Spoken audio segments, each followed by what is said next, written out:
chers collègues. La parole est à Monsieur Berrios.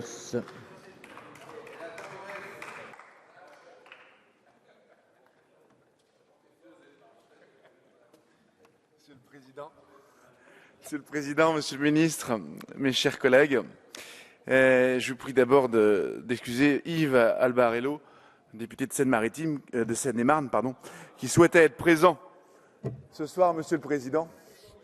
Monsieur le Président, Yves Albarello, député de Seine-et-Marne, mais qui a été rappelé en circonscription et qui souhaitait, à mes côtés, prendre la parole ce soir. Parce que l'examen qui nous est proposé de ce projet de loi est un rendez-vous important pour l'avenir du rail français, naturellement, mais pour l'avenir du rail français en Europe, essentiellement. Et on l'a bien vu au cours des différentes allocutions que c'est bien ça qui, finalement, guide ce texte. Le système ferroviaire français, actuellement, accumule les dettes financières, perd des clients au profit de la route. La réforme devrait avoir au moins 3 objectifs. Premièrement, la performance opérationnelle au service de l'intérêt général avec la maîtrise des coûts et la sécurité des réseaux. La deuxième, c'est la qualité et la diversité des services ferroviaires qui sont proposés aux voyageurs. Et puis la troisième, c'est l'adaptation aux futurs défis qui sont ceux du rail français, c'est-à-dire l'Europe et la mise en concurrence. Ces 3 conditions que notre système ferroviaire reviendrait attractif et participerait activement au report modal. Malheureusement, ce n'est pas ce projet de loi que nous propose ce gouvernement qui nous permettra d'atteindre ces objectifs.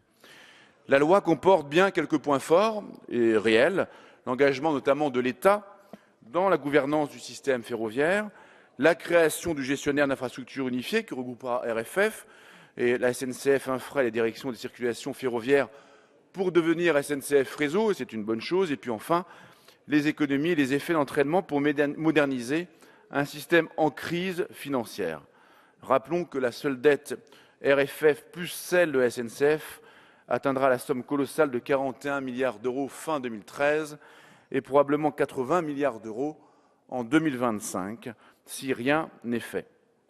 Nous avons d'ailleurs, le groupe UMP, déposé des amendements pour obtenir un rapport du gouvernement afin que nous soyons informés des économies réalisées par cette réforme. Il y a néanmoins dans votre projet de loi quelques faiblesses, et notamment la création de cette fameuse EPIC de tête susceptible de rassembler les 3 autres EPIC, et on peut se demander, et d'autres l'ont fait à cette tribune, quel sera le rôle et que restera-t-il à l'État dans ce rôle stratège. On pourra se demander comment les choses s'organiseront et surtout quelle sera la capacité de ces EPIC multiples avec un EPIC de tête à intégrer un grand champ de concurrence européenne, alors même que d'ailleurs en Europe on met fin à ce genre d'EPIC pour aller plutôt vers des sociétés anonymes où l'État d'ailleurs aurait pu avoir un rôle déterminant comme elle l'a dans d'autres structures. L'autorité de régulation des activités ferroviaires doit être renforcée, la gestion des gares de voyageurs doit être indépendante de SNCF Mobilité et transférée aux gestionnaires d'infrastructures unifiées pour en garantir un accès non discriminatoire aux autres opérateurs. C'est aussi un élément très important d'ouverture à la concurrence et de préparation de l'avenir. Et puis il y a des grandes absences. Il n'y a pas de renforcement du rôle des régions en tant qu'autorité organisatrice des transports sur le réseau express régionaux. La loi devrait leur conférer tous les pouvoirs d'une autorité organisatrice de transport, propriété du matériel et des centres de maintenance, liberté tarifaire et libre choix de l'opérateur. La mise en conformité de la loi d'orientation sur les transports intérieurs de décembre 1982 avec le règlement européen relatif aux services publics est également un manque criant. Ce règlement aurait dû encadrer l'ouverture progressive à la concurrence d'ici 2020 et donner aux autorités organisatrices de transport la liberté de choisir entre attribution directe à un opérateur interne ou attribution compétitive à un opérateur externe. C'est une grande absence du texte, Monsieur le Ministre. Une réforme bien menée aurait pu avoir des conséquences positives. Regardons ce qui se passe en Allemagne avec la réforme qui s'est engagée dès 1994.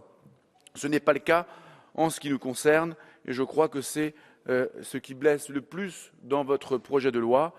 Ce n'est pas un projet de loi qui garantit l'avenir, c'est un projet de loi, et je suis frappé par l'orateur précédent qui vise à reconduire l'existant en essayant de verrouiller un système français qui voit ses limites au quotidien. Je crois, Monsieur le Ministre, que vous passez à côté du coche. Je crois, Monsieur le Ministre, que vous passez à côté de l'avenir. Merci, mon cher collègue. Monsieur le ministre, vous répondez ou comme vous le souhaitez? On arrête? Donc, prochaine séance demain à 15... Non, vous répondez, oui. À une suspension, j'ai pas compris, oui, d'accord. Mais mon souhait était d'appliquer votre vœu. Alors, donc, nous suspendons nos travaux pour 5 minutes et puis après, le ministre répondra. Hein.